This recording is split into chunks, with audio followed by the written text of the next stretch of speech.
अल्हम्दुलिल्लाहि नहमदुहु व नस्तईनुहु व नस्तगफिरुह व नऊज़ु बिल्लाहि मिन शुरूरि अनफुसिना व मिन सय्यिआति अमालिना मन यहदिहिल्लाहु फला मुदिल्ल लहु व मन युज़्लिल फला हादिय लहु व अशहदु अन ला इलाहा इल्लल्लाहु वहदहु ला शरीका लहु व अशहदु अन्न मुहम्मदन अब्दुहु व रसूलुहु अम्मा बाद फ़इन्न खैरल हदीथि किताबुल्लाह व खैरल हदी हदी मुहम्मदिन सल्लल्लाहु अलैहि वसल्लम व शर्रल उमूरि मुहदसातुहा व कुल्लु मुहदसतिन बिदअह व कुल्लु बिदअतिन ज़लालह व कुल्लु ज़लालतिन फ़िन्नार। अऊज़ु बिल्लाहि मिनश शैतानिर रजीम। बिस्मिल्लाहिर रहमानिर रहीम। अल्लज़ीना यहमिलूनल अर्शा व मन हौलहु युसब्बिहूना बिहम्दि रब्बिहिम व यस्तगफिरूना लिल्लज़ीना आमनू रब्बना वसिअता कुल्ला शैइन रहमतन व इल्मन फ़ग़फ़िर लिल्लज़ीना ताबू वत्तबअू सबीलका वक़िहिम अज़ाबल जहीम। वक़ाल तआला इन्ना अरदनल अमानता अलस समावाति वल अर्दि वल जिबाल फ़अबैना अन यहमिलनहा व अशफ़क़्ना मिन्हा व हमलहल इंसान इन्नहु काना ज़लूमन जहूला। हम्द व सलात के बाद अल्लाह ताला का बेपनाह फ़ज़्ल करम और उसका एहसान है कि उसने अपने बंदों की कमज़ोर सिफ़ात और उनकी कोताहियों और उनकी कमियों को सामने रखते हुए शरीयत के ऐसे अहकामात बयान फरमाएँ जो अपने बंदों के लिए दुनियावी और उखरवी दोनों एतबार से बाइसे रहमत और बाइसे नेमत है। हम अल्लाह की इन नेमतों पर जो हमारे गुनहगार ख़ताकार और हमारे नाफरमानियों के बावजूद भी हम पर होती हैं, हम अल्लाह के शुक्रगुज़ार हैं। कुरान मजीद की 22वें पारे से मैंने एक आयत पढ़ी और एक आयत 24वें पारे की सूरह मोमिन से पढ़ी। अल्लाह ताला ने 22वें पारे में इरशाद फरमाया कि इन्ना अरदनल अमानता अलस समावाति वल अर्दि वल जिबाल। हमने इस अमानत को यानी इस शरीयत को, कुरान और हदीस को अलस समावाति वल अर्दि वल जिबाल, आसमानों पर और ज़मीन पर और पहाड़ों पर पेश किया। फ़अबैना अन यहमिलनहा व अशफ़क़्ना मिन्हा, तो सब ने, आसमान, ज़मीन और पहाड़ों ने इस शरीयत के बार को, वज़न को, इस अज़ीम शय को उठाने से इनकार कर दिया। वह हमलहल इंसान, लेकिन इंसान ने उसे उठा लिया। इन्नहु काना ज़लूमन जहूला, इसलिए कि इंसान जालिम है और जाहिल है। फिर आगे फ़ौरन अल्लाह ने फरमाया कि व युअज़्ज़िबुल मुनाफ़िक़ीन वल मुनाफ़िक़ात, अल्लाह ताला व युअज़्ज़िबुल मुनाफ़िक़ीन वल मुनाफ़िक़ात, मुनाफ़िक़ा औरतों को और मुनाफ़िक मर्दों को अज़ाब दे। वल मुशरिकीन वल मुशरिकात, और मुशरिका औरतों को और मुशरिक मर्दों को अज़ाब दे। व यतूब अल्लाहु अलल मुमिनीन वल मुमिनात, और अल्लाह ताला अपने मोमिन बंदों की और मोमिना औरतों की अल्लाह ताला तौबा को कबूल फरमाए। वकान अल्लाहु गफ़ूर रहीमा, अल्लाह ताला गुनाहों को माफ़ करने वाला, रहीम फरमाने वाला है। दोनों आयत पर आप गौर कीजिए। पहली आयत में कहा जा रहा है कि इस अमानत को हमने आसमानों, ज़मीनों और पहाड़ों पर पेश किया तो उठाने से इनकार कर दिया, लेकिन इंसान ने इसे उठाया, इसलिए कि इंसान जालिम है, जाहिल है, गुनहगार है, उसके पास उतना इल्म नहीं है। लेकिन फ़ौरन अल्लाह ने फरमाया कि ये इसलिए ताकि अल्लाह ताला मुनाफ़िक़ा मर्दों को, मुनाफ़िक औरतों को और मुनाफ़िक़ा औरतों को, मुनाफ़िक मर्दों को और काफिरों मुशरिकों को अल्लाह ताला अज़ाब दे और अल्लाह ताला अपने मोमिन बंदों की तौबा को कबूल फरमाए। तो मोमिन बंदों और मोमिना औरतों के लिए, उसके बंदों में अल्लाह ने ये ख़ास चीज़ रखी कि उनके लिए तौबा के दरवाज़े को अल्लाह ने हमेशा के लिए खोल दिया। नबी करीम सल्लल्लाहु अलैहि वसल्लम के पास मुशरिकीन मक्का आए और उन लोगों ने, जब अल्लाह के नबी सल्लल्लाहु अलैहि वसल्लम वक्तन फ़वक्तन अपनी दावत पेश किया करते थे, तो उन लोगों ने ये कहा कि आप इस सोने के पहाड़, इस पहाड़ को, उहुद के इस पहाड़ को, अगर आप, मुशरिकीन ने कहा कि अगर इस पहाड़ को आप हमारे लिए सोने का पहाड़ बना दें, हम लोग ईमान लेकर आ जाएंगे। नबी करीम सल्लल्लाहु अलैहि वसल्लम ने अल्लाह से दुआ की, चूँकि आप लोगों के लिए रहीम थे और आप चाहते थे कि लोग ईमान ले आएँ, तो आपने अल्लाह से दुआ की कि परवरदिगार तो इस पहाड़ को उनके लिए सोने का पहाड़ बना दे। तो अल्लाह ने कहा कि अगर आप चाहें तो हम इस पहाड़ को सोने का पहाड़ बना देते हैं, लेकिन अगर ये सोने का पहाड़ बन जाने के बाद ईमान नहीं लाते तब इनको बख्शा नहीं जाएगा, यानी इनको अज़ाब दिया जाएगा। तो आप या तो ये चाहें कि हम इसको सोने का बना दें, या फिर ऐसा करें कि हम इनके लिए हमेशा के लिए तौबा और इस्तिग़फ़ार, मग़फ़िरत के दरवाज़े को खोल दें तो नबी सल्लल्लाहु अलैहि वसल्लम ने इस पेशकश को कबूल फरमा लिया कि आप इनके लिए हमेशा तौबा का दरवाज़ा खोल दें। आप गौर कीजिएगा, अगर रसूलुल्लाह सल्लल्लाहु अलैहि वसल्लम उस पहाड़ को जिसको सोने की बात की थी उन लोगों ने बनाने की, अगर उसे इख्तियार कर लेते, उसे कबूल कर लेते, तो तौबा का दरवाज़ा हमारे लिए खुला रहता। मुश्किल हो जाती हमारे लिए, लेकिन आपने उम्मत के लोगों की कमज़ोरियों को समझते हुए कि ये वक्ती तौर पे अगर ईमान लाए या नहीं लाए तो ये अभी का मसला होगा, लेकिन अगर तौबा का दरवाज़ा खुला रखा जाए तो ये बहुत बड़ी बात होगी। तो आपने दुआ की कि अल्लाह तौबा का दरवाज़ा इनके लिए खोला जाए। तो इस आयत करीमा से इस बात का पता चलता है कि अल्लाह ने ये बात कही कि वो अपने मोमिन बंदों की और अपने मोमिना बंदियों की अल्लाह तबारक व तआला तौबा कबूल फरमाए। तो एक बंदे मोमिन के लिए और इंसानों के लिए तौबा और इस्तिग़फ़ार का दरवाज़ा खुला रहना ये अल्लाह की तरफ से एक इंतहाई अजीम और इंतहाई अहम नेमत है। अल्लाह तबारक व तआला ने कुरान मजीद में बहुत से मकामात पर इस तरह की फ़जीलतों का तज़किरा फ़रमाया। उसका तज़किरा इख्तिसार के साथ मैं आगे करूँ, लेकिन यहाँ मैंने सूरह मोमिन की जो आयतें पढ़ी है, ये आयतें इस उन्वान के सिलसिले में बहुत ही अहमियत की हामिल है कि इसमें अल्लाह तबारक व तआला ने फ़रिश्तों की दुआ का तज़किरा किया और उसी तनाजुर में तौबा की फ़जीलत भी उससे साबित होती है। आप सुनिए उन आयतों को। अल्लाह ताला फरमाता है, अल्लज़ीना यहमिलूनल अर्श व मन हौलहु, वो फ़रिश्ते जो अल्लाह के अर्श को थामे हुए हैं। इस सिलसिले में अहले इल्म कहते हैं, इब्न कसीर वगैरह ने लिखा है कि इसकी जो तादाद है 4 है, बाद लोगों ने कहा 8 है। 4 और 8 के फ़र्क इस तरह बयान किया कि वो अभी 4 है, क़यामत के दिन 8 हो जाएगी। हम उस बहस में ना जाते हुए यहाँ ये कि अल्लाह के वो फ़रिश्ते जो अल्लाह के अर्श को थामे हुए हैं। अब ज़ाहिर सी बात है कि अल्लाह के तो बहुत से फ़रिश्ते हैं। वो बैत मामूर जो खाना काबा के सीध में 7वें आसमान पर है, उसमें जब फ़रिश्ते एक मरतबा इबादत के लिए दाखिल होते हैं तो क़यामत तक उन फ़रिश्तों की दोबारा बारी नहीं आती। इतने फ़रिश्ते अल्लाह के जो अल्लाह की इबादत में मसरूफ़ हैं। अल्लाह को ज़रूरत नहीं कि हम उसकी इबादत करें, अल्लाह के पास बहुत से फ़रिश्ते मौजूद हैं, लेकिन इन फ़रिश्तों में ख़ास मकाम और मर्तबा हासिल है उन फ़रिश्तों को जो अल्लाह के करीब हैं और अल्लाह के अर्श को थामे हुए हैं। तो अल्लाह ताला कह रहा है कि वो फ़रिश्ते जो अल्लाह के अर्श को थामे हुए हैं, युसब्बिहूना बिहम्दि रब्बिहिम, वो अल्लाह तबारक व तआला की तस्बीह बयान करते हैं उसकी हम्द के साथ। तस्बीह एक लफ्ज़ है, एक लफ्ज़ है हम्द। तस्बीह किसे कहते हैं? अल्लाह ताला की ऐसी पाकी बयान करना कि उसको तमाम ही उयूब से, तमाम ही नकाइस से अल्लाह को पाक और मुनज़्ज़ह माने इंसान। ऐसे कलमात के साथ वो जब अल्लाह की हम्द बयान करे उसे तस्बीह कहते हैं। तो वो अल्लाह की तस्बीह उसकी हम्द के साथ बयान करते हैं। हम्द यानी उसकी पाकी, उसकी सना, उसकी तारीफ़ बयान करते हैं। वो कौन फ़रिश्ते? जो अल्लाह के उस अर्श को, अल्लाह के अर्श को थामे हुए हैं। वयुमिनून बिही, और ये उस पर ईमान रखते हैं।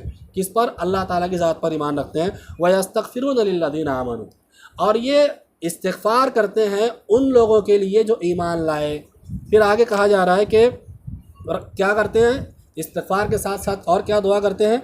रब्बना वसिअता कुल्ल शै, कि आए हमारे परवरदिगार, वसिअता कुल्ल शै रहमतन व इल्मन, तूने अपनी रहमत से और अपने इल्म से हर चीज़ को घेरे रखा है। यहाँ बुनियादी तौर पर आप एक नुक्ता समझ लें जो इस उन्वान से हटा हुआ है कि फ़रिश्ते अल्लाह से ये कह रहे हैं कि अल्लाह तूने अपनी रहमत से और अपने इल्म से हर चीज़ को घेरे रखा है। इसका मतलब ये कि अल्लाह ताला की ज़ात हर जगह मौजूद नहीं, बल्कि अल्लाह ताला का इल्म हर जगह मौजूद है और अल्लाह ताला ने हर चीज़ को अपने इल्म से घेरे रखा है। तो अक़ीदे में जो लोग ये अक़ीदा रखते हैं कि अल्लाह ताला हर जगह मौजूद है, कुरान की इस आयत से मालूम होता है कि वह अक़ीदा सही नहीं है। अल्लाह ने फरमाया अर्रहमानु अला अर्श इस्तवा, रहमान अर्श पर मुस्तवी है। कुरान की आयत उसी का इस्बात कर रही है कि फ़रिश्ते अल्लाह से दुआ करते हैं कि ऐ अल्लाह, तूने अपने इल्म से और अपनी रहमत से हर चीज़ को घेरे रखा है।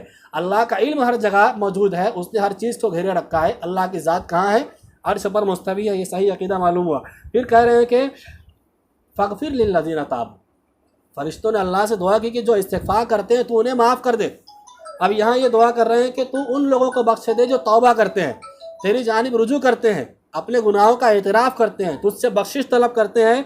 परवरदिगार तू उन लोगों को बख्श दे। और किनको बख्श दे? वत्तबअू सबीलका वक़िहिम अज़ाबल जहीम, और उनको बख्श दे जो तेरे रास्ते की पैरवी करते हैं। दुनिया में बहुत सारे मसालिक, बहुत सारे रास्ते लोगों ने बना लिए, लेकिन जो हकीकी रास्ता है, जो इस्लाम का रास्ता, कुरान और हदीस का रास्ता, अल्लाह और उसके रसूल का रास्ता है, वो साफ़ सुथरा है, कुरान और हदीस का रास्ता। नबी करीम सल्लल्लाहु अलैहि वसल्लम ने एक मरतबा 4 लकीरें खींची, सीधी सीधी 4 लकीरें खींची, और उसके बीच में पहले आपने एक लकीर खींची और उसके दोनों जानिब दो दो लकीरें खींची, इस तरह 5 लकीरें हो गई, 2 इस तरफ 2 इस तरफ और बीच में एक। तो आपने फरमाया कि जो 2 लकीरें मौजूद है बाजू में, इधर जो बाजू में 2 लकीरें हैं और बीच में जो लकीर है, इस सिलसिले में आपने ये बात समझाई कि जो बीच वाली जो लकीर है उस पर आपने अपनी उंगली रखी, अपना हाथ रखा और आपने कहा कि हादा सबीलुल्लाह, ये अल्लाह का रास्ता है। ये किसका रास्ता है? ये अल्लाह का रास्ता है। फिर आपने फरमाया कि सुम्मा तला हादिही व अन्न हादा सिराती मुस्तकीमन फत्तबिऊ। आपने कुरान की आयत तिलावत फरमाई कि अल्लाह ताला फरमाता है व अन्न हादा सिराती मुस्तकीमन, मेरा ये रास्ता है जो सीधा है, मुस्तकीम है, फत्तबिऊ, तुम उसी की पैरवी करो। यहाँ पर बीच में जो लकीर खींची गई थी जो सीधी थी, उस लकीर के बारे में ये कहा जा रहा है कि ये अल्लाह का रास्ता है। इसके अलावा जितनी लकीरें हैं, जितने रास्ते हैं, जितने मसालिक हैं, जितने मज़ाहिब हैं, जिसे लोगों ने गढ़ रखा है, लोगों ने बना रखा है, अपने अइम्मा की जानिब मंसूब कर रखा है, ये सब अल्लाह और उसके रसूल के रास्ते नहीं है। साफ साफ बताया गया अल्लाह और उसके रसूल का रास्ता सिरातो मुस्तकीम है, कुरान और हदीस है। तो ये कहा जा रहा है कि फ़रिश्ते दुआ करते हैं कि तूने अपने इल्म से, अपनी रहमत से हर चीज़ को घेरा रखा है, लिहाजा तो उन लोगों को बख्श दे जो इस्तिग़फ़ार करते हैं, व तबाउ सबीलका, और तेरे रास्ते की पैरवी करते हैं, व क़हीम अज़ाब अल जहीम, और तू इनको अज़ाब जहीम से बचा ले। फिर आगे की आयत पढ़िए, रब्बना वादखिलहुम, अल्लाह ताला फरमा, वो फरिश्ते दुआ करते हैं, अल्लाह कह रहा है फरिश्ते दुआ करते हैं, रब्बना, अय हमारे परवरदिगार, वादखिलहुम, तो इनको दाखिल फरमा दे। किनको दाखिल फरमा? जो तौबा करते हैं उनको दाखिल फरमा, और जो तेरे रास्ते की पैरवी करते हैं इनको जहन्नम से भी बचा। जो रमज़ान के रोज़ों की फ़र्जियत का, कुरान के नुज़ूल का, इन सारी रूहानियत का, जन्नत के दरवाज़े खोलने का, जहन्नम के दरवाज़े बंद करने का, हर दिन जहन्नम से लोगों को आज़ाद करने का, हर रात मग़फ़िरत के आम करने का मकसद है, उस मकसद को बयान कर रहे हैं, अल्लाह से दुआ कर रहे हैं, इनको अज़ाब जहीम से भी बचा और इनको तो जन्नत में दाखिल फरमा। ये मकसद है हमारी ज़िंदगी का कि हमें जहन्नम से बचा लिया जाए और जन्नत में दाखिल कर दिया जाए। अगर कोई बंदा मोमिन तौबा करता है, इस्तिग़फ़ार करता है, सीधे रास्ते की पैरवी करता है, तो फ़रिश्तों की अज़ीम शान दुआ कि वो उसके लिए बख्शिश भी तलब करते हैं और उसके लिए जहन्नम से बचाव और जन्नत में दाखिले की दुआ करते हैं। कहते हैं कि जन्नत अदनिल्लती, ऐसी जन्नत में दाखिल फरमा जो हमेशा की है, जिससे कभी इंसान को निकलना नहीं है, अल्लती वाअदतहुम, जिसका तूने उनसे वादा किया है। हमसे वादा किया गया कि जन्नत ऐसी है जिसे किसी कान ने सुना नहीं, किसी आँख ने देखा नहीं, किसी दिल में उसका ख्याल पैदा नहीं हुआ। उसकी नेमतें ऐसी है कि दुनिया की नेमतें उसका मुकाबला ही नहीं कर सकती। उसकी नेमतों के बारे में कहा गया कि एक शख्स जब जन्नत के एक दरख्त को देखेगा, उसमें अल्लाह ताला उसको उस दरख्त के नीचे जगह देगा, तो जब वहाँ पहुँचेगा तो सामने एक दरख्त दूसरा नज़र आएगा। वह कहेगा परवरदिगार, ये दरख्त तो जो सामने नज़र आ रहा है, जिसके नीचे मैं हूँ, उससे ज़्यादा ठंडा, उससे ज़्यादा खूबसूरत और उससे ज़्यादा उम्दा है, लिहाजा मुझे वहाँ पहुँचा दे। अल्लाह ताला उसको वहाँ पहुँचाएंगे तो वहाँ से फिर एक दरख्त और नज़र आएगा। कहा परवरदिगार, वो दरख्त कैसा है जो इससे खूबसूरत है, मुझे वहाँ पहुँचा दीजिए, वो उससे उम्दा है, मैं वहाँ रहूँ। जब वहाँ पहुँचेगा तो देखेगा कि जन्नत नज़र आ रही है और जन्नती लोगों की आवाज़ें आ रही है। तब रब्बुल आलमीन से कहेगा, अल्लाह ताला उससे पहले ही पूछ चुका होगा, तो इसके बाद कुछ मांगेगा तो नहीं? कहा नहीं मानूंगा, लेकिन बार बार मुतालबा कर रहा है। जब जन्नत को देखता है तो कहता है रब्बुल आलमीन, जन्नत कितनी अच्छी है, उसमें लोग ऐश और आराम कर रहे हैं, रब्बुल आलमीन बस जन्नत के अंदर दाखिल फरमा दे या जन्नत के पास कर दे। जन्नत के पास जाएगा तो जन्नत में दाखिले की गुजारिश करेगा, कहेगा रब्बुल आलमीन बस ये जन्नत में दाखिल कर दे। इस तरह वो अल्लाह से गुजारिश करते करते जन्नत में दाखिल हो जाएगा। जन्नत को सामने देखने के बाद जन्नत में दाखिले की उसकी ख्वाहिश पैदा होगी। ये जन्नत की ऐसी अजीम शान नेमत जिसके बारे में कहा गया कि वसारिउ इला मग़फ़िरतिम मिन रब्बिकुम, तुम अपने परवरदिगार की मग़फ़िरत की तरफ मुसारिअत करो, उसकी तरफ लपको, जल्दी करो, दौड़ो उसकी तरफ। किसकी तरफ? रब की मग़फ़िरत की तरफ। व जन्नतिन, और उसकी जन्नत की तरफ, अर्दुहा समावातु वल अर्द, जिसकी लंबाई चौड़ाई तुल अर्ज़, ये आसमान और ज़मीन के बराबर है। एक मोमिन बंदे को अल्लाह ताला बुलाएगा, कहेगा कि जो दुनिया तुझे, जितनी दुनिया थी ना, उस दुनिया के बराबर तुझको मैं एक जन्नत देता हूँ, फिर उसी दुनिया के बराबर एक जन्नत और देता हूँ, फिर उसी दुनिया के बराबर तुझको एक जन्नत और देता हूँ। आराम चाहिए, ऐशो इशरत चाहिए, तो अल्लाह तबारक व तआला के अहकामात के मुताबिक दुनिया में अमल कीजिए। कि दुनिया के घरों की, दुनिया के महलात की और दुनिया की ऐशो इशरत की कोई हैसियत नहीं है। एक सहाबा कराम का ये मिजाज था कि उन लोगों ने जन्नत की इन नेमतों को समझा और जहन्नम के उस अजाब को समझा उन लोगों ने, तो उनके नज़दीक जहन्नम के अजाब से बचाओ और जन्नत में दाखिला ये उनके नज़दीक सबसे अहम करार पाया। वो उसके लिए बहुत ज़्यादा कोशिश करते, उसके लिए रोते थे, उसके लिए मेहनत करते, कुर्बानी देते। इसीलिए उन लोगों ने अपने माल और दौलत को अल्लाह के रास्ते में लुटा दिया और बीवी बच्चों की कुर्बानी दी और दीन इस्लाम के लिए उन्होंने अपना सब कुछ लुटा के बताया। यहाँ फरिश्ते दुआ कर रहे हैं कि अल्लाह तू जिस जन्नत का तूने इनसे वादा किया है तो इनको उस जन्नत में दाखिल फरमा। फिर दुआ करते वमन सलह मिन आबाहिम, और इनके बाप दादाओं में से जो नेक हों, जन्नत में दाखिला हमें मिल जाए। किसकी याद आएगी? अब्बा अम्मा और बीवी बच्चे, ख़ानदान के लोग। जाहिर सी बात है, इंसान को जब खुशी होती है तो सबको याद करता है। शादी ब्याह सबको बुला रहा है, कोई और खुशी है सबको बुला रहा है। ये इंसान की फितरत है। जन्नत में जाने के बाद ये फितरत बाकी रहेगी। यहाँ फरिश्ते दुआ कर रहे हैं कि जो उनके बाप दादाओं में से नेक हों, व अज़वाजिहिम, और उनकी बीवियों में से, व ज़ुर्रियातिहिम, और उनके बच्चों में से जो लोग नेक हों, परवरदिगार तो इन सब लोगों को जन्नत में दाखिल कर दे। क्या दुआ कर रहे हैं फरिश्ते? देखिए, पहले बख्शिश की दुआ कर रहे हैं कि अल्लाह इसको माफ़ कर। जब बंदे को अल्लाह माफ़ करता है तो वो अल्लाह के जन्नत का मुस्तहिक बन जाता है। फिर उसके बारे में दुआ करते हैं जहन्नम से बचा, जन्नत में दाखिल फरमा। इतना तो हो गया कि जन्नत में दाखिल हो गया, अब कमी किसकी पड़ी? कमी पड़ी वालिदैन की। ये एहसास हुआ, बीवी का एहसास हुआ, बच्चों का एहसास हुआ, रिश्तेदारों का एहसास होता है, दोस्त अहबाब का। तो फरिश्ते दुआ करते हैं रब्बुल आलमीन इनके बाप दादाओं में से, इनकी बीवियों में से, इनकी औलाद में से जो मोहिद हैं, जो नेक अमल करने वाले हैं, अल्लाह तो इन सबको जन्नत में दाखिल फरमा दे। पता ही चला कि नबी सल्लल्लाहु अलैहि वसल्लम के चचा अबू तालिब हो, आपकी बेटी फ़ातिमा हो, आपकी बीवी आयशा हो, आपके रिश्तेदार हों, ये नबूवत का ख़ानदान है, नबूवत के रिश्तेदार हैं, ये नहीं चलेंगे अगर नेक नहीं है। तो नेक होंगे तो अल्लाह जन्नत में दाखिल फरमाएगा। लिहाजा अगर आप चाहते हैं कि दुनिया में अपने घर वालों के साथ रहें और इसी तरह आखिरत में रहें, तो खुद नेक बने और अपने घर वालों को नेक बनाएं, अपनी बीवी को नेक बनाएं, अपने बच्चों को नेक बनाएं, नेक तालीम दें, नेक दर्स दें, नेक लोगों की सोबत में डालें, ताकि वो क़यामत के दिन भी आपके साथ में रह सकें। फिर अल्लाह ताला फरमाता है कि इन्नका अंतल अज़ीज़ुल हकीम, रब्बुल आलमीन तो गालिब है, हिकमत वाला है। यहाँ पर अल्लाह ताला की 4 सिफ़ात इन आयतों में बयान की गई है। अल्लामा इब्न क़य्यिम कहते हैं, देखिए पहली आयत में जो सिफ़त अल्लाह की बयान की गई कि हर चीज़ को तूने अपनी रहमत से और अपने इल्म से घेरे रखा है, लिहाजा तो अपने उन बंदों को बख्श दे जो तौबा करते हैं। यहाँ पर क्या मुनासबत है भाई अल्लाह की सिफ़त रहमत और अल्लाह की सिफ़त इल्म की? अल्लामा इब्न क़य्यिम ने बहुत प्यारी बात कही, सिर्फ खुलासा बयान करूँ कि अल्लाह की सिफ़त रहमत का तज़किरा किया गया कि अल्लाह ताला को मालूम है कि उसके कौन से बंदे हैं जो कौन कौन सा गुनाह करते हैं, तो उसको सब चीज़ों का इल्म है और उसी को इस इल्म के साथ साथ इस बात का भी पता है कि मेरे कौन से बंदे मेरी रहमत के मुस्तहिक हैं कि उन पर रहम किया जाए, मेरे कौन से बंदे हैं जिनको अजाब दिया जाए। लिहाजा वो रब्बुल आलमीन इस बात का इल्म रखता है, तो उसने अपने इल्म से और अपनी सिफत अपनी रहमत से हर चीज़ को घेरे रखा है। लिहाजा उसको पता है कि कौन से बंदों को माफ़ करना चाहिए, किनका क्या मामला है। फिर आगे यहाँ फरमाया गया आखिर में, इन्नका अंतल अज़ीज़ुल हकीम, कि तू गालिब है और तू हिकमत वाला है। यानी कि अल्लाह ताला अपने किसी बंदे को अगर माफ़ करे और किसी बंदे पर रहम करे तो अल्लाह के फ़ैसले को कोई टालने वाला नहीं है। किसी के बारे में ये फ़ैसला कर दे कि जन्नत में जाएगा तो उस फैसले को कोई बदल नहीं सकता। किसी के बारे में ये फ़ैसला कर दे कि जहन्नम में जाएगा तो दुनिया के सारे औलिया मिलकर, सारे पीर मिलकर उसको अल्लाह के अजाब से, अल्लाह के जहन्नम से नहीं बचा सकते। ये कहा गया कि अल्लाह ताला गालिब है और हिकमत वाला है। उसकी हिकमत यह है कि वो अपने ऐसे बंदों को जिन्होंने ज़िंदगी भर गुनाह किया लेकिन एक मरतबा अल्लाह से रमज़ान में कहा, लैलतुल क़द्र में कहा कि रब्बुल आलमीन मुझे बख्श दे, मुझे माफ़ कर दे, उस परवरदिगार को पता है कि इसको माफ़ करना है कि नहीं करना है, वो हिकमत वाला है। लिहाजा अपने उस बंदे को माफ़ कर देता है जिसने गुनाह का काम किया। जैसा कि 100 आदमी के कातिल को अल्लाह ने माफ़ किया था कि 100 आदमियों का कत्ल किया उसने, और उसको पता चला, किसी आलिम के पास में गया तो कहा कि अल्लाह की बख्शिश तो बहुत वसी है।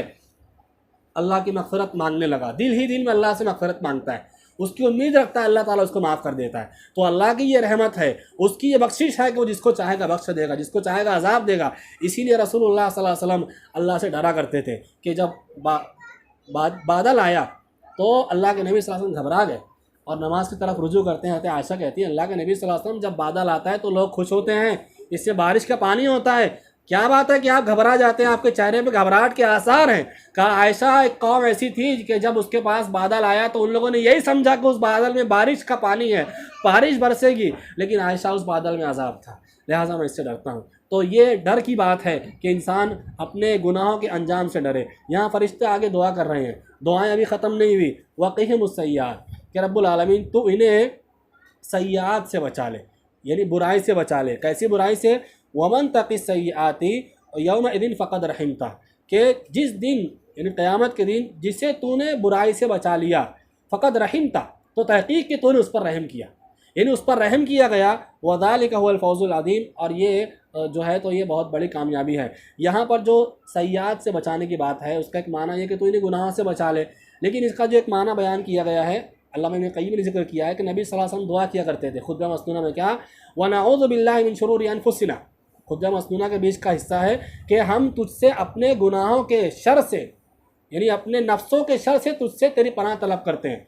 व मिन सय्याति आमालिना, और अपने आमाल की बुराई से तुझसे पनाह तलब करते हैं। तो इसका मतलब ये हुआ कि इंसान के जो बुरे आमाल हैं, जो गुनाह हैं, उसकी वजह से इंसान पर जो सज़ा आने वाली है, उस सज़ा से फरिश्ते बचाव के लिए अल्लाह से उस बंदे के लिए दुआ करते हैं जो तौबा करते हैं कि गुनाह तो इनसे हो चुका है, ख़ताएँ हुई हैं, लेकिन रब्बुल आलमीन तो इनकी ख़ताओं पर इनको जो अज़ाब मिलने वाला है तो उस अज़ाब से इनको बचा ले। कि फरिश्ते कह रहे हैं कि जो उस दिन के अज़ाब से बचा लिया गया उस वो आदमी ऐसा है कि उस पर हकीकी मानों में रहम किया गया। और ये अजीम कामयाबी है। अजीम कामयाबी चाहिए तो अल्लाह से बख्शिश तलब कीजिए, अल्लाह से इस्तिग़फ़ार कीजिए। नबी करीम सल्लल्लाहु अलैहि वसल्लम पर अल्लाह ने इस माना की बहुत सी आयतों को नाजिल फरमाया, जैसा कि कुरान की आयत है वतूबु इलल्लाहि जमीअन, दुनिया के तमाम मोमिनों, वतूबु इलल्लाहि जमीअन अय्युहल मुमिनून, आए तमाम मोमिनों तुम सब अल्लाह की तरफ तौबा करो, माफ़ी मांगो अल्लाह से। इससे एक माना ये इस्तिदलाल की उलमा ने एक माना अख़ज़ किया कि तमाम अहले ईमान पर वाजिब है कि वो अल्लाह से मग़फ़िरत तलब करे। बाज़ अहले इल्म ने बात कही है कि इस्तिमरार के साथ बख्शिश तलब करें, कोई ऐसा मौका, कोई ऐसा दिन ना हो जिसमें आप अल्लाह से ना मांगे मग़फ़िरत, ये इस्तिमरार के साथ दुआ करिए, वाजिब आपके ऊपर। फिर अल्लाह ने ख़ास बात यहाँ ये कही कि वतूबु इलल्लाहि जमीअन अय्युहल मुमिनून, ऐ ईमान वालों तुम अल्लाह से बख्शिश तलब करो। मतलब ये कि ईमान वालों से अल्लाह पसंद करता है कि ईमान वाले हाथ उठा के अल्लाह से ये कह के अल्लाह मुझे माफ़ करे। ये अल्लाह को पसंद है, किससे? जो मोमिन है।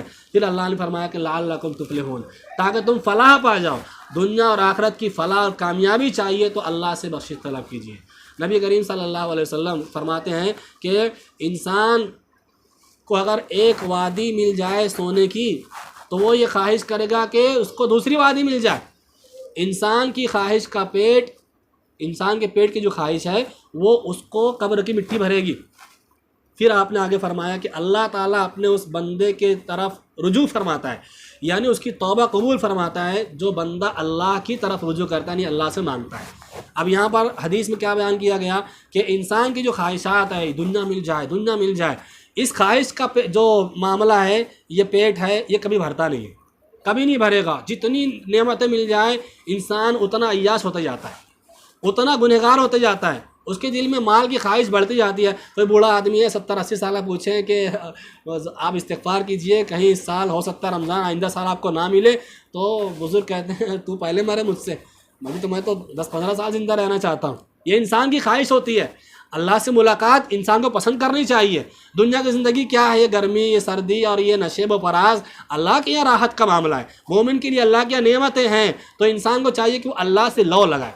जिस उम्र में मौत आनी है अल्लाह की रज़ा की मौत आए, जिस उम्र में अल्लाह से मिलना है अल्लाह की खुशी की मुलाकात हो। लिहाजा बंदे को अल्लाह से मुलाकात की अच्छी उम्मीद रखनी चाहिए। तो ये इंसान का जो पेट है ये कभी नहीं भरता, न खाने से भरेगा, न ख्वाहिशात से भरेगा, न पैसे से भरेगा, न औरतों से भरेगा, न दुनिया की लज्जात से भरेगा। भरेगा तो कब्र की मिट्टी से, कब्र में दफनाया जाता है। तो साइंसदानों का ये कहना है कि 40 दिन तक के बॉडी थोड़ा थोड़ा ख़राब होना शुरू होती है, लेकिन जब 40वां दिन होता है, मुकम्मल होता है, तो ये जो शिकम है पेट ये फट जाता है और फिर यहाँ से बॉडी का मामला पूरा ख़राब होना शुरू होता है।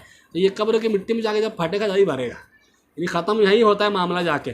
तो दुनिया की वजह से आखिरत में इंसान को आखिरत से गाफिल नहीं होना चाहिए। रसूलुल्लाह सल्लल्लाहु अलैहि वसल्लम कहते हैं कि मैं अल्लाह से दुनिया अपनी दिन भर में 70 मरतबा अल्लाह से बख्शिश तलब करता हूँ, 70 मरतबा अल्लाह से। एक रिवायत में कि मैं 100 मरतबा करता हूँ।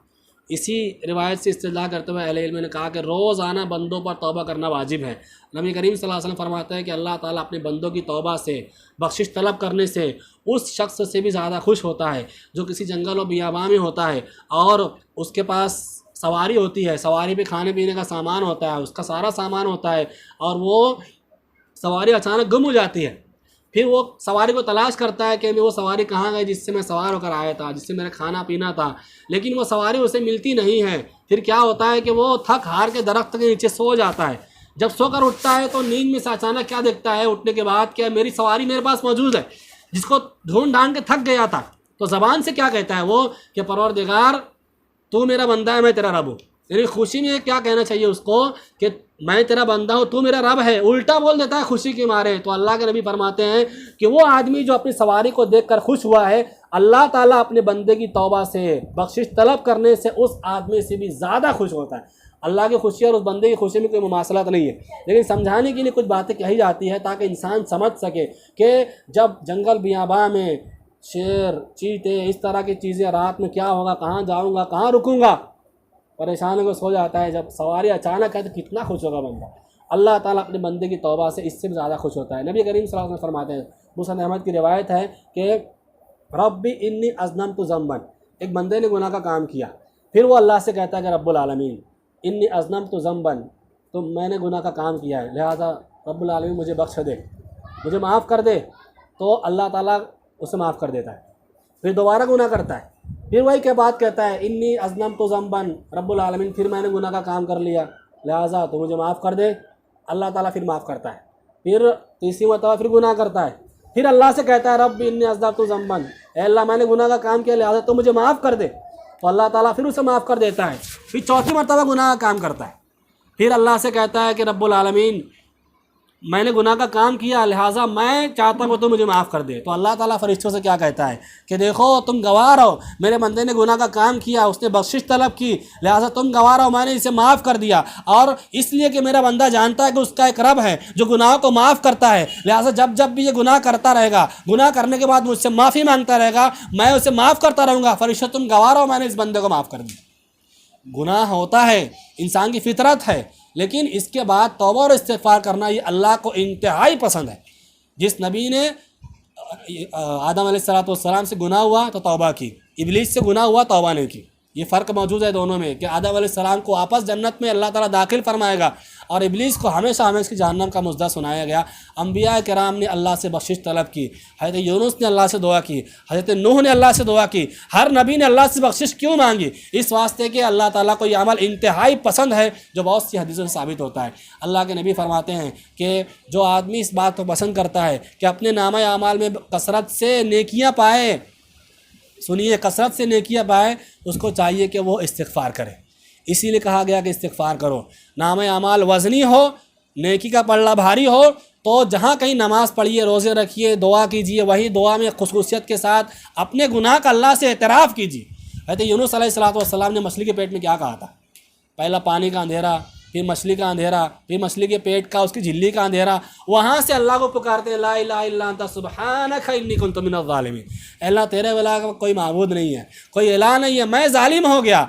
शर्त यह है कि बंदा तस्लीम करे कि मैं ज़ालिम हूँ, मैं गुनहगार हूँ, अल्लाह तू बख्श दे मुझको, तो अल्लाह माफ़ कर देता है। अल्लाह ने वहाँ से निकलने की सबील पैदा फरमाई। तो मुसीबत से निकलने के लिए, निजात के लिए ये इस्तिग़फ़ार बहुत अहम चीज़ है। नबी करीम सल्लल्लाहु अलैहि वसल्लम कि अहादीस को जो लोग समझते थे गहराई के साथ, कैसे कैसे वाक़यात हुए। हसन बसरी रहमतुल्लाह के पास में एक आदमी आया और उनसे पूछा कि जो शख्स इस्तिग़फ़ार करता है कि अल्लाह ताला उसको अज़ाब देगा? कहा नहीं देगा। कहा आप कैसे कह सकते हैं कि जो बंदा इस्तिग़फ़ार करता है उसको अज़ाब नहीं देगा? कहा तूने कुरान की आयत नहीं पढ़ी, वमा काना अल्लाहु मुअज़्ज़िबहुम वहुम यस्तग़फ़िरून, कि अल्लाह ताला उनको अज़ाब नहीं देगा इस हालत में कि वो इस्तिग़फ़ार करने वाले होंगे। तो अपने जो बंदे अल्लाह के इस्तिग़फ़ार करते हैं, अल्लाह उनको अज़ाब कैसे देगा? हसन बसरी रहमतुल्लाह के पास में 3 लोग आए, 3 मरीज़ जिसको कहेंगे। पहले ने कहा कि मुझे औलाद नहीं होती, दूसरे ने कहा कि मैं बीमार रहता हूँ, तीसरे ने कहा कि मेरे माल में बरकत नहीं होती है। हमारे यहाँ तो अलग अलग नुस्खे होते हैं। ठीक है, फिर बंदिश कराना पड़ेगी, तुम पर तो किसी ने कुछ कर दिया है, ऐसा है वैसा है, दुनिया भर के लोग यानी मसाइल पैदा करते हैं। उन्होंने क्या कहा कि तुम लोग अल्लाह से बख्शिश तलब करो अपने गुनाहों से। तीनों से यही बात कही। चौथा आदमी मौजूद था, कहा शेख हज़रत जी मरीज़ 3 थे, दवा एक ही दिया आपने। तो कहा कि मरीज़ तो 3 थे, दवा एक ही क्यों दी है मैंने? सुनो, कुरान की आयत पढ़ो। नूह अलैहिस्सलातु वस्सलाम ने अपनी कौम से क्या कहा था? वया कौम इस्तग़फ़िरू रब्बकुम, सुम्मा तूबू फ़कुल्तु अस्तग़फ़िरू रब्बकुम, ऐ मेरी कौम के लोगों तुम अल्लाह से इस्तिग़फ़ार करो, इन्नहु काना गफ़्फ़ारा, वो बहुत ही ज़्यादा गुनाह को माफ़ करने वाला है। युरसिलिस समा अलैकुम मिदरारा, वो आसमान से तुम पर मूसलाधार बारिश बरसाएगा। व युमदिदकुम बिअमवालिन व बनीन व यजअल लकुम जन्नातिन व यजअल लकुम अनहारा, और तुम्हारे माल में, तुम्हारे बेटों में और तुम्हारी खेतों में, खेतियों में, तुम्हारे माल और दौलत में अल्लाह ताला इजाफ़ा करेगा, तुम्हारे लिए जन्नात बनाएगा, हम ये कह लें हमारे लिए कारखाने और कंपनियाँ बनाएगा। गहरी नज़र थी कुरान और हदीस पर, तो कहा कि इस्तिग़फ़ार करो तो अल्लाह ताला औलाद से नवाजेगा, इस्तिग़फ़ार करो तो अल्लाह ताला माल में बरकत देगा, इस्तिग़फ़ार करो तो अल्लाह ताला मसाइब और मुश्किलात को अल्लाह ताला दूर फरमा देगा। एक आदमी था, इमाम अहमद के मनाक़िब में ज़िक्र किया कि उसने किसी जगह सफ़र करना था, रास्ते में सफ़र करता रहा कि एक गली में जा पहुँचा, रात में उसे रुकना था। अब पहले इस तरह के मामलात ही हुआ करते थे, कहीं भी गए कहीं भी रुक गए। तो अब रास्ते में क्या देखता है कि एक गली में एक आदमी का घर है, बहुत सारे घर थे, लेकिन उसका लाइट जल रहा है, लालटेन जल रही है। अब लालटेन जल रही थी तो जाके झांका घर में, कहा कोई है, कहा हूँ मैं, कहा मैं अंदर आया। अब जब अंदर चले गए, एक आदमी नहीं था, भूल गया मैं, इमाम अहमद खुद सफ़र में थे, तो एक घर में गए, अब उनको रुकना था। अब वो आदमी जो था वो घर में कुछ काम करता है, आटा गूंथता है, कुछ काम करता है, तो काम करते करते कहता है अस्तग़फ़िरुल्लाह अस्तग़फ़िरुल्लाह अस्तग़फ़िरुल्लाह, अल्लाह मुझे माफ़ कर दे, अल्लाह मुझे माफ़ कर दे। इमाम अहमद परेशान हुए कि यह आदमी काम भी करता है और बार बार अस्तग़फ़िरुल्लाह पढ़ता है। पूछा कि तुम ऐसा क्यों करते हो, क्या वजह है? तो वो आदमी कहने लगा कि ज़िंदगी में मेरी 3 ख्वाहिश थी कि अल्लाह ताला उसे पूरा कर दे। अल्लाह ने 2 तो पूरी कर दी, एक ख्वाहिश पूरी नहीं हुई, और मैं चाहता हूँ कि इस्तिग़फ़ार के ज़रिए से अल्लाह ताला वो ख्वाहिश पूरी कर दे, और 2 तो पहले पूरी हो चुकी है। कहा क्या ख्वाहिश है तुम्हारी, बताओगे मुझे? कहा मेरी ख्वाहिश है कि अल्लाह ताला मेरी मुलाकात ज़िंदगी में एक मरतबा इमाम अहमद इब्न हम्बल से करवा दे। इमाम अहमद कहने लगे खुश हो जाओ, मैं अहमद इब्न हम्बल हूँ। इस्तिग़फ़ार की बदौलत दुनिया की ख्वाहिशात पूरी होती है, और इस्तिग़फ़ार इतना अजीम शान अमल है। एक हदीस बयान करके बात ख़त्म करूँ कि अल्लाह के नबी ने फरमाया कि एक बंदे को अल्लाह ताला क़यामत के दिन जब हिसाब किताब हो रहा होगा, अपने दामन रहमत में ले लेगा। जैसे अल्लाह की शान को लायक है, अल्लाह की ज़ात के बारे में जितना हमें इल्म है हम उसके बारे में जानते हैं, उसकी कैफियत नहीं जानते। अल्लाह ताला अपने दामन रहमत में लेकर उस बंदे से पूछेगा तूने फ़ला गुनाह किया, तूने फ़ला गुनाह किया, तूने फ़ला गुनाह किया। वो बंदा अपने हर गुनाह का इतराफ़ करता चला जाएगा। फिर अल्लाह ताला उस बंदे से ये कहेगा कि वो इतराफ़ करता चला जा रहा है, फ़रिश्तों से कहेगा ज़रा इसका नाम अमाल देखो। अब डरा सहमा हुआ कि नाम अमाल में तो सब गुनाह ही गुनाह भरे हुए हैं, एक गुनाह का इनकार करने की ज़रूरत नहीं है। वो अल्लाह से कह रहा है कि मेरे सारे गुनाह जो तूने अल्लाह गिनाए हैं सबका इतराफ़ करता हूँ। अब कुछ गुनाह ऐसे थे जिसको अल्लाह ने इसको नहीं बताया कि तूने फ़ला गुनाह किया। अब खामोश है कि चुप्पे चुप्पे रहो, जितना हो गया उतने में काम हो जाए। अब अल्लाह ताला फ़रिश्तों को कहता है कि ठीक है, मेरे बंदे ने सारे गुनाह का इतराफ़ तो कर ही लिया है, अब ऐसा करो कि जितने भी गुनाह इसने किए थे इतराफ़ कर लिया, इतनों को नेकी में बदल दो। ये अब तक खामोश था, डरा सहमा हुआ था कि रब्बुल आलमीन पूछ रहा है गुनाह का इनकार कौन करे। लेकिन जब देखता है कि फ़रिश्तों से अल्लाह ताला कह रहा है कि इसके गुनाह को नेकियों से मुबद्दल कर दो, तब हिम्मत आ जाती है कि अल्लाह की रहमत को देख लिया, अल्लाह की बख्शिश उसके रहम को देख लिया, तो अब अल्लाह से कहता है रब्बुल आलमीन। बात असल ये है कि ज़िंदगी में कुछ बहुत बड़े बड़े गुनाह मैंने किए थे, वो नज़र नहीं आ रहा किधर है वो। यानी कि वो उनको भी गुनाह को नेकी में तब्दील किया जाए। अगर हाफ़िज़ा गलती ना करे तो अल्लाह के नबी सल्लल्लाहु अलैहि वसल्लम इस कदर हंसे कि आपकी दाढ़ नज़र आने लगी। तो आप देखिए कि अल्लाह की बख्शिश कैसी है। वही है कि इस बंदे को अल्लाह की बख्शिश कैसे मिली, इसके गुनाह को नेकियों से कैसे बदला गया। दुनिया में रह के अल्लाह से उम्मीद रखना, दुनिया में रह के अल्लाह से डरते रहना, दुनिया में रह के अल्लाह से बख्शिश तलब करते रहना, अल्लाह से मांगते रहना, अपने गुनाह का इतराफ़ करते रहना, अपनी पेशानी को झुका के अल्लाह के सामने अपने आप को पेश करते रहना, अल्लाह से ये उम्मीद रखना कि हमारे गुनाह के बावजूद भी वो हमें बख्श देगा। गर्चे वो बहुत अजाब देने वाला है, लेकिन वो बहुत रहम करने वाला भी है। उसके अजाब से भी डरा जाए, उसकी रहमत की उम्मीद भी रखी जाए, तब बंदे के साथ ही मामला हो सकता है कि उसकी नेकियों को अल्लाह तबारक व तआला उसके गुनाहों को नेकियों से मुबद्दल फरमा देगा। कुरान कहता है इन्नल हसनात युज़हिबुन सय्यात, बेशक नेकियां बुराइयों को मिटा देती है, तो नेकियां बुराइयों को मिटाती भी है। और ऐसा भी हो सकता है कि इंसान की नेकी गुनाह बन जाए, और ऐसा भी हो सकता है कि इंसान के गुनाह नेकी बन जाए। ये होता है कब, जब बंदे अल्लाह की तरफ रुजू करते हैं। ये आज की रात और इसके बाद की जो रातें हैं ये अल्लाह की तरफ रुजू करने की रात है। हम लोग जब कुरान मजीद में रमज़ान मुबारक के अहकामात का तज़किरा पढ़ते हैं तो उसमें आता है वइज़ा सअलका इबादी अन्नी फ़इन्नी क़रीब। जब मेरे बंदे आपसे मेरे बारे में सवाल करें तो आप उनसे कहिए कि मैं करीब हूँ। फिर क्या, उजीबु दावत दाई इज़ा दान। जब वो बंदे मुझसे दुआ करते हैं तो मैं उनकी दुआ को कबूल फरमाता हूँ। तो अल्लाह ताला ख़ुद कहता है कि रमज़ान के अहकामात यहाँ बयान करने के बाद कि मेरे बंदे से कह दो कि मैं उनसे करीब हूँ और जब वो पुकारते हैं तो मैं उनकी दुआ को सुनता हूँ। तो अल्लाह ने ख़ुद इस बात की तरफ इशारा कर दिया है कि रमज़ान का ये मौसम दुआ की कबूलियत का है, दुआ मांगने का है, मग़फ़िरत करवाने का है, मग़फ़िरत तलब करने का है। लिहाजा इसमें इसकी रातों को मामूली ना समझा जाए, इसको लाइटली ना लिया जाए, हल्का ना समझा जाए। और दीगर जो काम है उसको हम बाद में, रमज़ान के बाद में कर सकते हैं। आज की रात हो या इसके बाद की जो रातें हैं इसको इबादत में, इस्तिग़फ़ार में गुजारा जाए। सबके लिए दुआ की जाए। अल्लाहुम्मा इग़फ़िर लना व लिल मुअमिनीन वल मुअमिनात। अल्लाह तू तमाम मोमिन मर्दों को, तमाम मोमिना औरतों को बख्श दे। जब बंदा ये बात कहता है तो जितने भी दुनिया में मोमिन मर्द हैं, मोहिदीन हैं, उन तमाम लोगों की गिनती के बराबर अल्लाह का नबी फरमाते हैं कि अल्लाह ताला इसको नेकी और अज्र देता है। तो अपने लिए भी दुआ की जाए और जो ज़िंदा है उनके लिए दुआ की जाए, जो वफ़ात पा चुके उनके लिए दुआ की जाए, और जो दुश्मनान हैं, मुसलमानों के, अल्लाह के दुश्मन हैं, उनके लिए भी बद्दुआएँ की जाए। उनमें से जो हिदायत के मुस्तहिक है उनको हिदायत मिले, और जो बद्दुआ का मुस्तहिक है अल्लाह ताला उनको गारत करे। और जो इस्लाम और मुसलमानों को दुश्मन हैं इनको अल्लाह ताला दुनिया में निशान इबरत बनाए। जिस तरह अल्लाह ने आद और समूद को हलाक किया उस तरह अल्लाह इनको हलाक और बर्बाद करे। अल्लाह से दुआ है वो हमें इस्तिग़फ़ार करने की तौफ़ीक़ अता फ़रमाए। रमज़ान के इस मौसम में अल्लाह ताला हमारी बख्शिश फ़रमाए और उन सआदतमंद लोगों में शामिल फ़रमाएँ जिनको रमज़ान नसीब होता है तो उनकी गर्दन जहन्नम के अज़ाब से, जहन्नम से आज़ाद हो जाती है। अल्लाह ताला हमारी गर्दनों को, हमारे वालिदैन की गर्दनों को, हमारे रिश्तेदारों की गर्दनों को, तमाम मोमिनीन और मोमिनात की गर्दनों को अल्लाह ताला इस मुबारक मौसम में, महीने में जहन्नम से आज़ाद फरमा दे।